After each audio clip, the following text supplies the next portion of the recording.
Young Miami is being her usual messy self again, and this time, she's going for the throat of her partner, Jatavia, aka JT, for breaking up their group, City Girls. Does not separate it, or the internet, or guys, or nothing. You get what I'm trying to say? Nothing. I hope I just get in my ear because I think they're right for whatever reason. Because it's if you so right, you'll be. Yes, you heard that right. All doesn't seem to be well in the City Girls camp, and from where I'm standing, both parties have a role to play in what's going on and some external forces as well. But what really happened between them? And is this really the end of the road for the group that gave us some of the best lockdown hits? Well, stay tuned as I serve y'all this tea. Okay, so Young Miami and JT have known each other way before they started City Girls. They've been there for each other through the worst period of their lives, including drugs, prison, deadbeat baby daddies, and being broke. JT was the one who wanted to be friends with Miami when they first met in middle school. In an interview with Billboard, JT said, "Carisha was one of those young it girls. I was like, yo, she lit as F."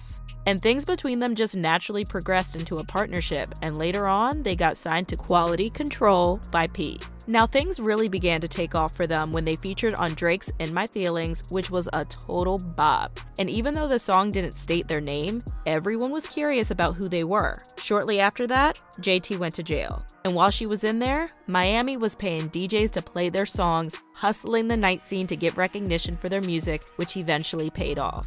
And even though they haven't been on the scene for long, there have been rumors going around that City Girls is breaking up. And according to Carisha, JT is to be blamed. I feel like this is just one huge misunderstanding between them because JT was on Angie Martinez's show recently and she said she was hoping and praying that they don't beef and break up.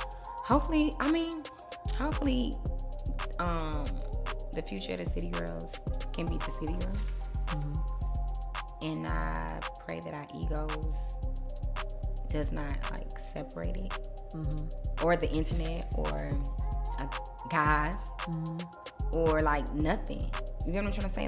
Nothing. So JT was like, she prayed that their ego, the internet, the men in their life don't spoil the good thing they've got going on. And even though she only said a few words about the group on the show, I feel like there is a lot to unpack there. But before I go into breaking it down, I just thought it's important to mention that JT was on Carisha Please, which is Young Miami's show last year. And although the vibe was cool and all, they talked about their friendship, the City Girls, JT's time in jail and all that, it just seemed to me that JT wasn't comfortable on the show. And she said so herself. She kept going on and on about how she was nervous speaking to Carisha. So excited to be here, seriously, because it's this is really your show. And it's I'm nervous. I'm just doing this for you because it's I really don't. It's it's weird, even doing an interview, you interviewing me.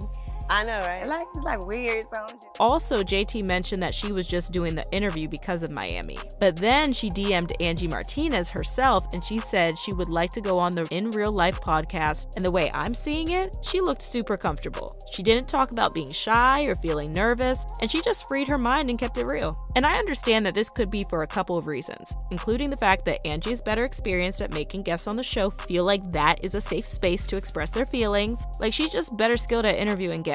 No shade to Miami. But given that they know each other so well and are practically homegirls, it just seems kind of sus to me that it didn't feel that comfortable with Carisha. And this is coupled with the fact that Miami started out by asking her the hard question of how it felt for JT going to jail at such a young age. So it couldn't be that they wanted to keep the conversation light. Miami was ready to go in depth, but JT didn't feel comfortable enough to go there with her. So it could also be that they aren't as cool as they want the world to believe they are. And this is in relation to their music as well as their friendship. And speaking about music, fans of the City Girls have been asking the duo for a new album for some time now. Since they released City on Lock in 2020, the group hadn't really put in a lot of work into producing a new album. They featured A-list artists, but for the most part, it seems like they've been falling off. And although they promise that they have new music underway, it is really weird that none of them are actively talking about creating new music together. Even when JT was speaking about City Girls on In Real Life, she didn't mention that they had any music in the works. She also said that she'd like to create solo music and do some solo projects. And some fans are fully in support of this because they believe that JT is a better lyricist than Miami and will do better as a solo act. But Miami seems to be the one doing it solo these days, because ever since their last album, Miami has kept herself really busy, getting her own show, Carisha Please, as well as jumping solo on more popular artists' songs. And it seems like while all of this is going on for her, JT is just watching from the sidelines. City Girl is their thing, but it's also JT's main gig, and it seems like Miami is moving past that already. And then there's also the issue of who is more passionate about the group between both of them. And if you ask me, my money is on JT because of something she mentioned when she was on Carisha Please. Like you're not a passionate person. I'm not. You don't know how to show your appreciation. So the story here was that JT took 5 connecting flights so she could surprise her homegirl Miami on her birthday. But then when Miami saw her, she didn't seem so excited. She just sat there like she was expecting something else like a cash gift. And although JT relayed this story casually, it seemed like that reaction from Miami really hurt her feelings. And on the issue of their romantic relationships, both Miami and JT have their own thing going on. Like when JT said that she prayed that the guys do not come in between them, my mind immediately went to the situationship between Miami and P. Diddy, which is a total mess. Now, rumor has it that what is really going on behind the scenes is that Diddy is sponsoring Miami and is really her sugar daddy. But Miami has been really messy about the whole thing. Like, I remember that time that she held up a Go Poppy sign when Diddy got the Lifetime Award to his contribution to the music industry at the BET Awards, but then the camera caught that awkward moment when JT nudged her to put the sign down. And given that JT and Uvi's relationship isn't really in the media, aside from their occasional breakup, which happens every couple of business days, and then they're back together again, I'd feel like the man in this scenario who JT is referring to is Diddy. And that is because Diddy has the influence, the clout, and the means to separate the group.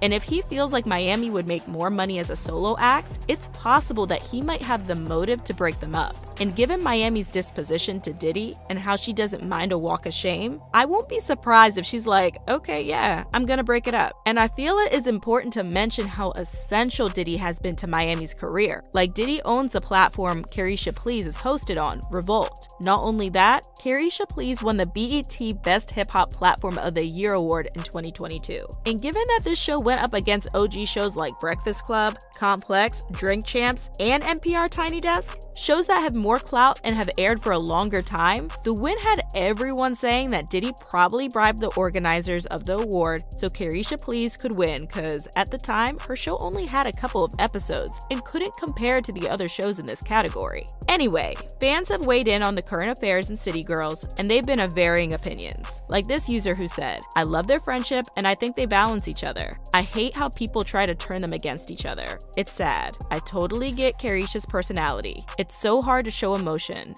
especially in front of the world. I hope they never let the internet come between them." While this other user said about JT, she needs a documentary and to drop a solo project, rooting for her. And although it isn't clear where City Girls is at the moment, it seems like both parties involved want to make it work. JT says she wants to see them go forward and evolve. But tell me what y'all think. Do you think City Girls is done and the best is behind them? Or do you believe they still have the ability to wow us with their music? Leave your thoughts in the comments section, and I'll see y'all in my next video.